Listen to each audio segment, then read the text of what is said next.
Sangha members who have committed crimes were ordered to disrobe. At that point in the Tang Dynasty, curses or sorcery or fortune telling, etc., were not allowed.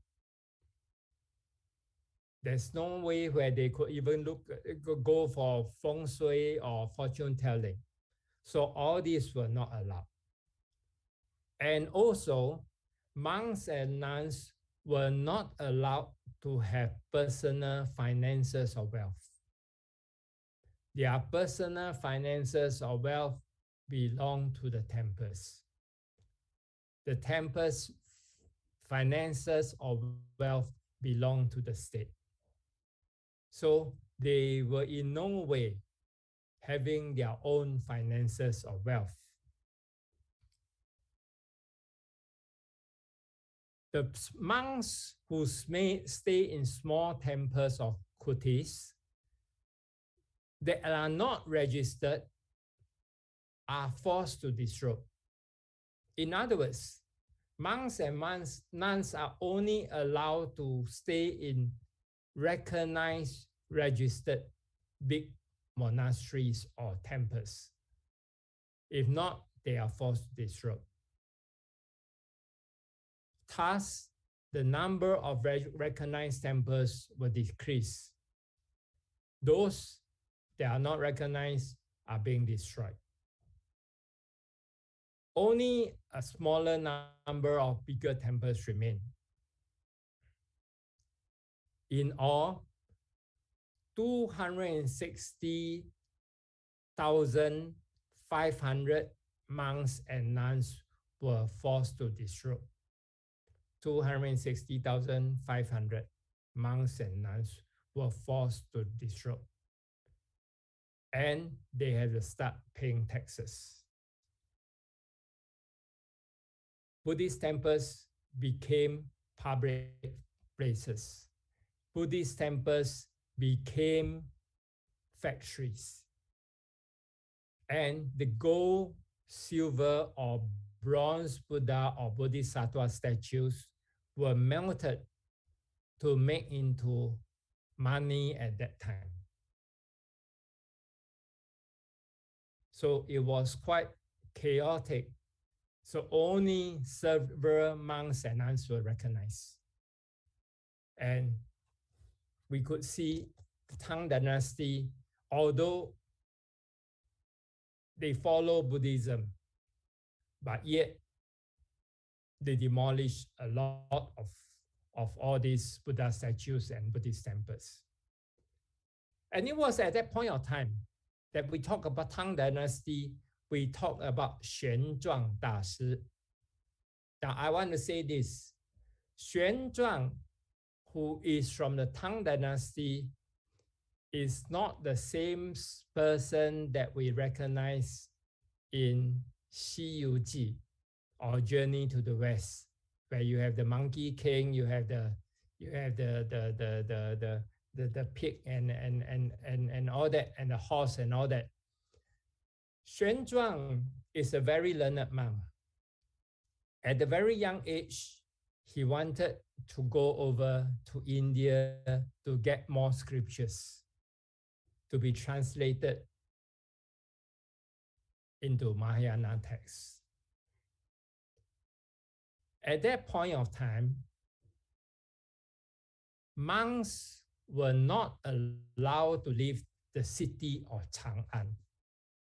They need a special passport in order to leave the city of Chang'an.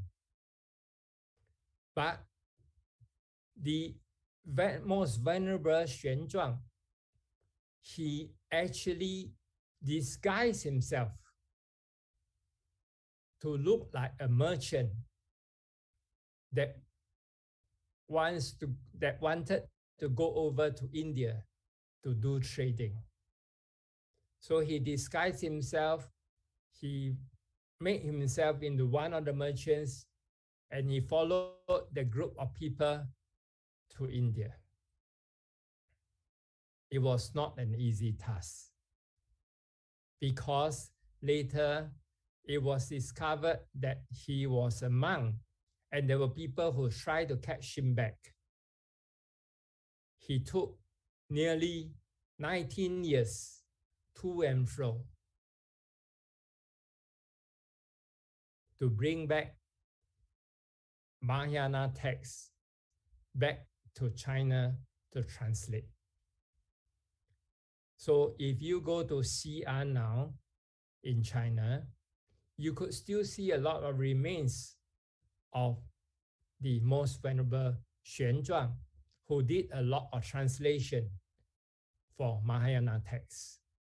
Maybe one of that people know very well is the Heart Sutra that was translated by Xuanzang.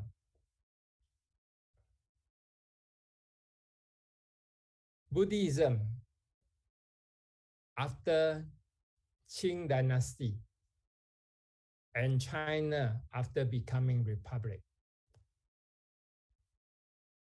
quality of Sangha members have demoralized.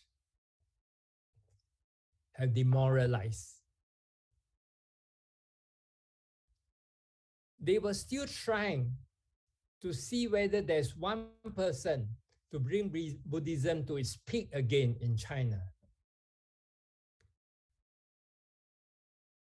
During revolutionary times, Confucianism was the country's main religion. But the young revolutionists aspired to destroy old cultures, opposed to the respect of Confucians, and also opposed to Confucianism as the main religion. Not only that, they also opposed to Confucianism, Buddhism, Taoism, as well as all superstitious beliefs and old cultures. They tried to destroy all this. After the death of Sun Yat-sen and the rise of Chiang Kai-shek, who led Kuomintang, they started to believe in the three principles of people. At that time, laws were issued to abolish fortune telling and suppress people who have occupations related to superstitions, and declared that all folk beliefs to be abolished. Then Taoist temples, Buddhist and Taoist deities were destroyed.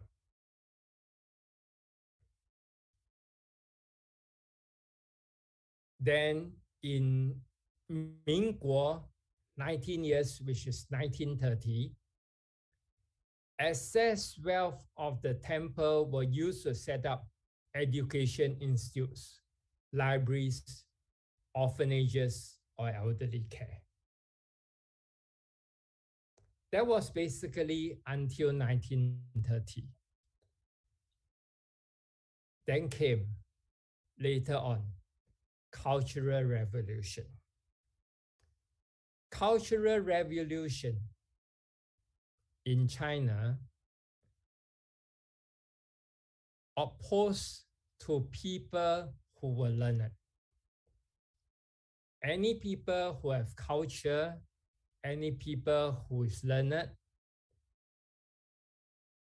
were forced to do farming. At that point of time, all monks and nuns were forced to disrobe. They were forced to marry. I went to China. My first time going to China was in 1984. At that point of time, I could still see many so-called old men and old ladies who were formerly monks and nuns. They were forced to disrobe. They were forced to get married. But they still work for Buddhism. They still continue to see what they could do for Buddhism. Today, we could see that Buddhism has grown in China. There are many temples, there are many monks, there are many Buddhist colleges.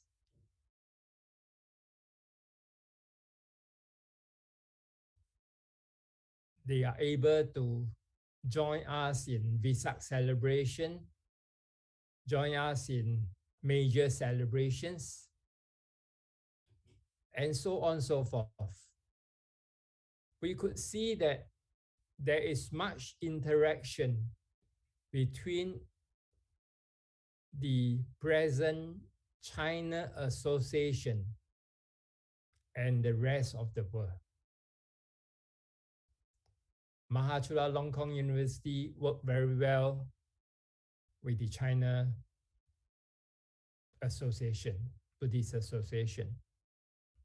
And it's something which is very encouraging.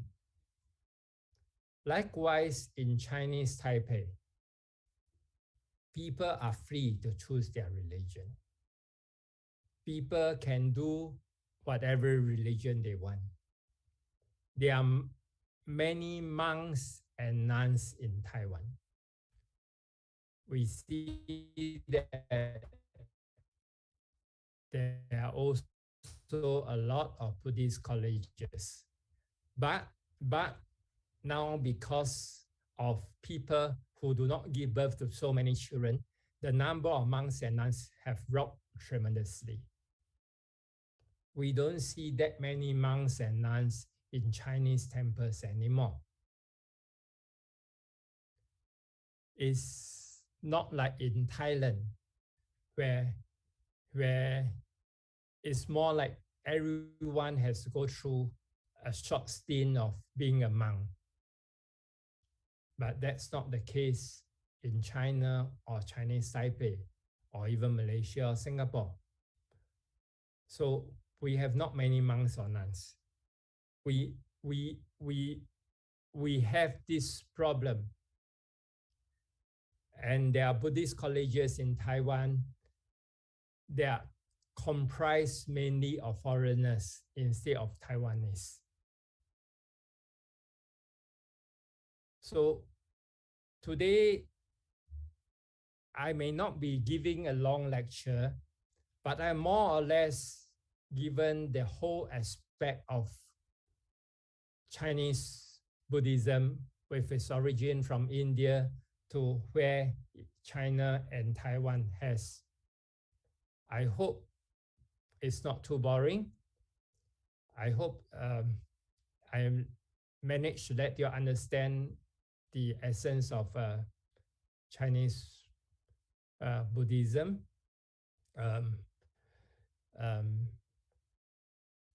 I'm happy to take any questions that anybody has. If not, we see where we go from here. Thank you very much.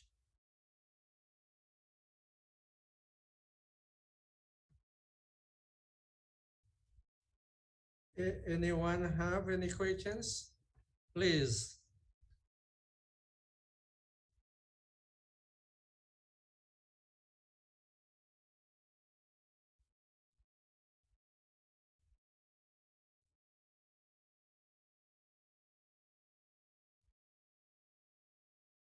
Venerable Intriya, do you have any questions?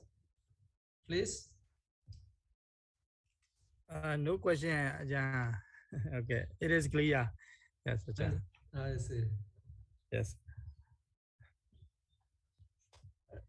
Sindodos, please, do you have any questions? No, Ajahn. No. Sushata. No.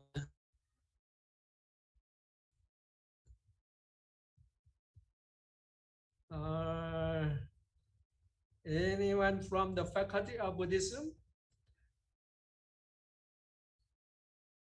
Dr.Shi, do you have any question?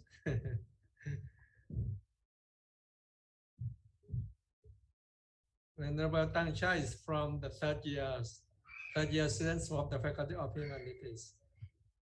The Faculty of Humanities, do you have any questions? Dr. Terate, would like to ask some questions?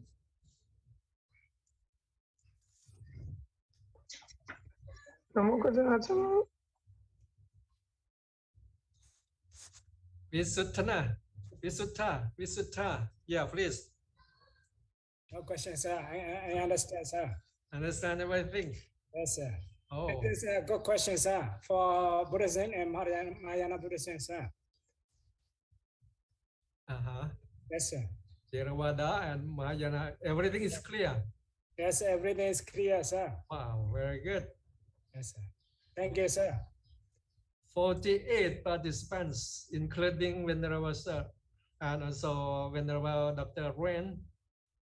And okay, then before the end, I would like to invite Venerable Sanghas, Dr. Sanghas, Assistant Rector for Foreign Affairs of Mahachalalapala Chutyala University. Please give thanks speech to Venerable Sir, please. Thank you, Sir Venerable Ming from Ching, a colleague in Taiwan. So today, thank you Venerable for your sharing the knowledge of Mahayana Buddhism from China and Taiwan to the MCU student. This is the first time we co-organize teaching and learning together with affiliated institutes. So on behalf of the lecturer, Prathamavajara Bandit, to say a big thank to you to give your time and share the knowledge to our students. So this is not the first and not the last. So we organize another plan to set up co-learning and teaching together with MCU students and affiliate institute students.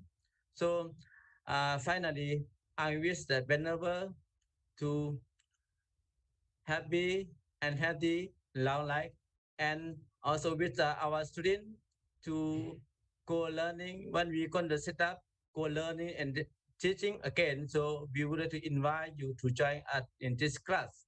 So today we are free air ticket to visit in Taiwan. So we invite a special and senior lecturer from Taiwan to give a special lecture to us. So this if we are going to travel to Taiwan or Singapore, we the cost of traveling costs much. So today free of charge to travel in Singapore or Taiwan. So without paying any money, but paying just attention, so we are traveling to learn and teaching from Taiwan or Singapore. So finally, I have nothing to say. So thank you very much for everyone who attend the co-learning and co-teaching to this evening. So thank you very much on behalf of MCU. Thank you, sir. So before leaving, please let us to pay homage to the Tibetan Chem, please. Okay, we are going to pay homage to Sri. We're going to recite together. Okay. Sama Sambuddha Buddham Bhagavantam Abhivade Swakato Bhagavata Dhammam Namasami Supatipanno Bhagavato Sāvaka Sangho Sangham Namami. Thank you very much for everyone. Yeah, thank you very much. Thank you very much, sir. Venerable sir. Thank you. See you again. Thank you very much.